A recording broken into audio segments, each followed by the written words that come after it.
So lately when we've been doing striking, I have found that for me personally, I've been approaching a lot of my situations with my hands up, just completely like high shield in my face. And pretty much when we are striking, especially because I'm usually the shorter one in the group, I pretty much just walk straight into all your punches. And then when the timing's right, peekaboo, strike you right in the face. So the question becomes, how do you deal with someone that is coming at you with a high guard, and how are you able to land strikes if they're completely covering up and shielding their head? So here's a few different options that you can give a shot.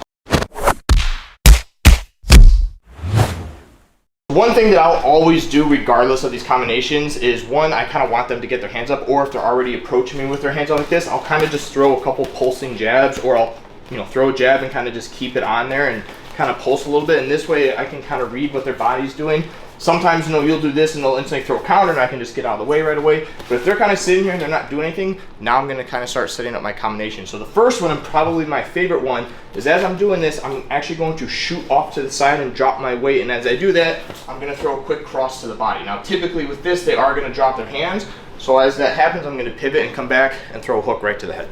Pulsing, shoot off to the side with the cross, come right back with the hook to the head, and then we get back to our distance. Second one is a double uppercut. So again, I like to pulse with the jab a little bit, just kind of keep them at bay. And at the same time, again, as I'm pulsing, I'll kind of close the distance a little bit. I'm going to start with my rear hand, and I'm pretty much just going to replace the jab with the uppercut right away. So the second I pull the jab back, I'm throwing an uppercut right to the center, hoping that I can break through. And if not, I'm going to immediately follow up with a second uppercut with the lead hand.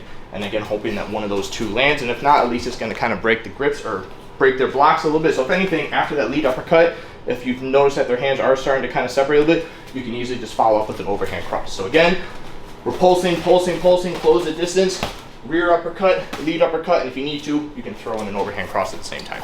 Number three is you are going to utilize a rear hook. So again, it's going to kind of be more of like a dirty haymaker. I'm going to start off again with the pulsing jab a little bit, and notice when you are doing this that their hands are naturally going to start shifting towards the front a little bit, which does expose the side of the head, which again is perfect for this strike. So as you're throwing this jab a little bit, you can, depending on your reach, I don't have that reach, but if you did have a good arm's length, you could simply just throw the hook from here. So for me personally, just because I don't always have the reach on my guys, I'll do this, and I'm actually going to step off to the side, and as I step off to the side, I'm going to come over the top and we throw a hook to the head. So again, he's pulsing the jabs a little bit, he starts shifting his hands more towards the front, scoot off to the side, hook to the head. The fourth and final one, again, this one's going to kind of depend on how he reacts off the first hit. So as always, I'm starting with this jab a little bit. When I'm ready, I'm going to quickly shift my weight and throw a mean hook to the body. Now, depending on his reaction, if he drops his hands in response to that hook, I'm immediately going to follow up with another hook to the head.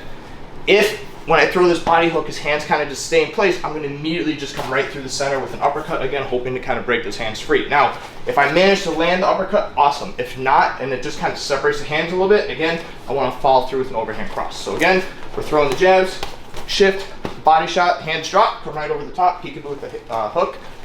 Throw the body shot, hands stay in place, we throw an uppercut. If the hands separate a little bit, come right over the top with an overhand cross.